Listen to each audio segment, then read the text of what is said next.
Hello, hello, hello, hello! Yeah.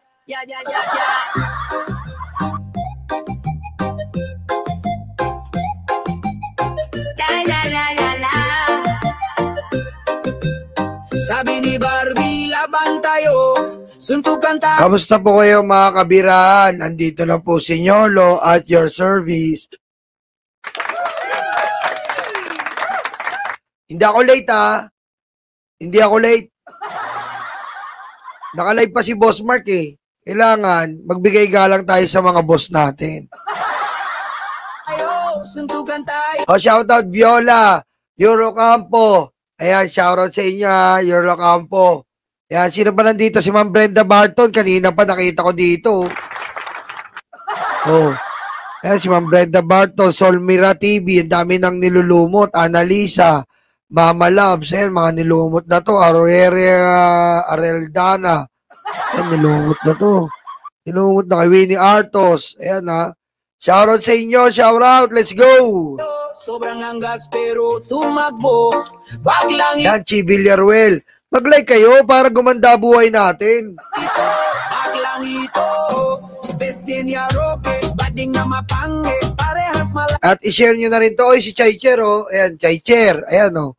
Si Chi Villaruel. Ayan, si Reza for shoutout, BMB, shoutout. Okay, o, ano pa? Sakit ng ipin ko, oh.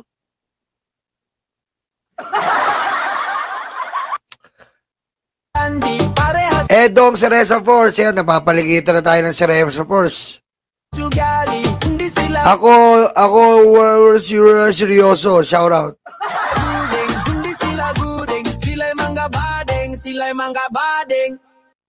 Ayan ha, magandang araw po uli sa inyo. Ako na naman po ito si Nyolo. Magbibigay po ng mga reaksyon sa inyo. At sa una natin bibigyan ng reaksyon ay ibang klase po ito. Tawagin na lang po natin tong si Iyotman, ang pinakatamad na congressman.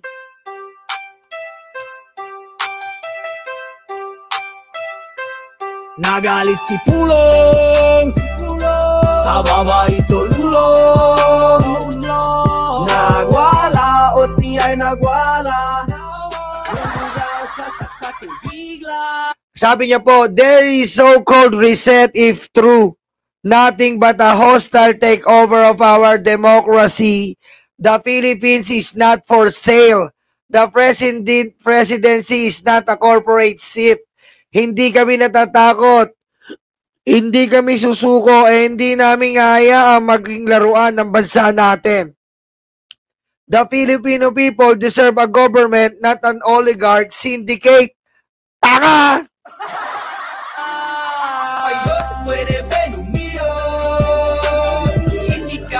Unang-una, the Philippines is not for sale. Sabihin mo yan sa betlog ng tatay mong kurduroy. Oh, sabihin mo yan sa betlog mong tatay mong kurduroy. Diba? Dahil ang tatay mo ang pinagbenta-benta ang ating West Philippine Sea, Gentleman's Agreement.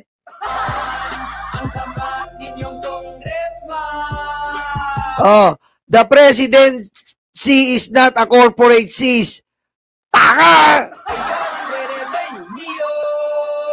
Hindi talaga corporate seat yan, na may pogo, na may sindikato, na may Michael Yang, na may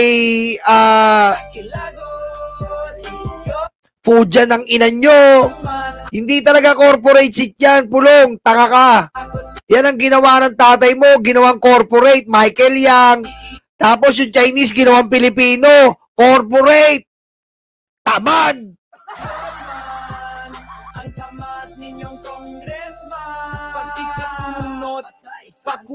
Hindi kami natatakot. Hindi natatakot, duwag yung kapatid mo. Ayaw mo ipagsuntukan sa matanda. Pagkulang girls, pagwala iyot, di ka sumunod. Hindi kami susuko at hindi namin hayaan maging laruan ng bansa natin. Dahil nga sa inyo, naging katawa-tawa tayo. Biro mo, 6 months yung droga, inuubos na natin yung lahi natin, di natapos yung droga. Pagkulang Kurduroy ng betlog ng tatay mo, kurduroy. Diyos, pag wala iyo. Oh. The Filipino deserve a government, not an oligarch syndicate. Tama naman. Dahil sa inyo, dumami oligarko, tanga. Oh, Manny Villar. Villar family. Oh, binenta nyo yung Malampaya. Binenta nyo yung ABS-CBN. Oh. Betlog ng tatay mo, kurduroy. Ikaw sa kilagol, iyot man, ako si iyot man.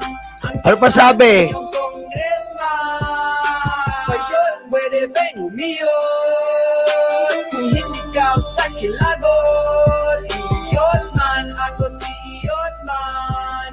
Ang tamat ninyong congressman, nagalit si Pulong.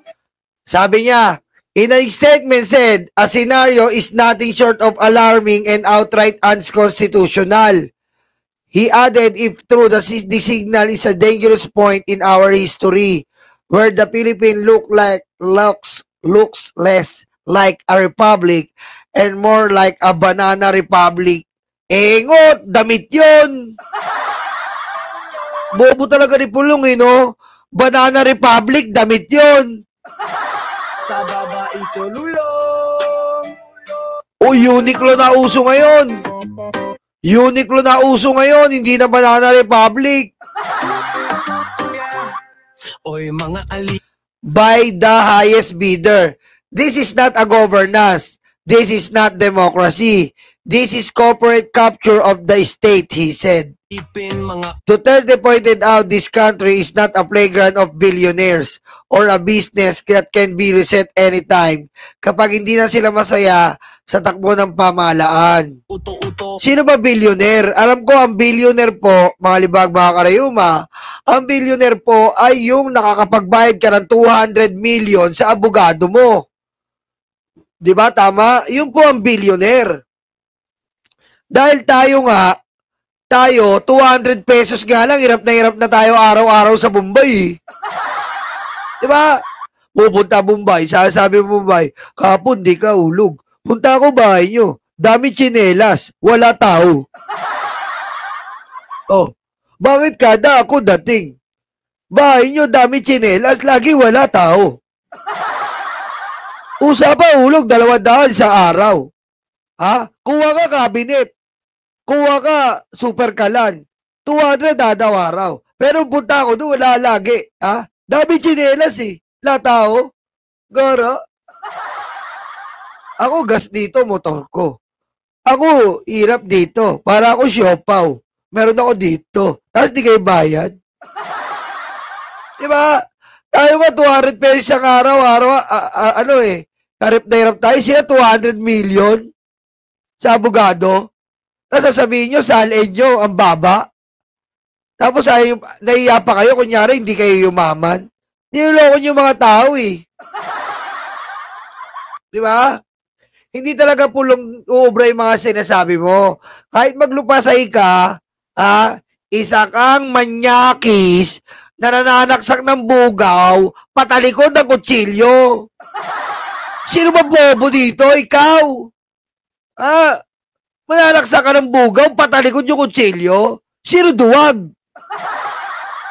Mananaksak ka, lagyan yung isa may talim. Kaya ba turo sa inyo ni Digong? Pag mananaksak ka, baligtad ng kutsilyo.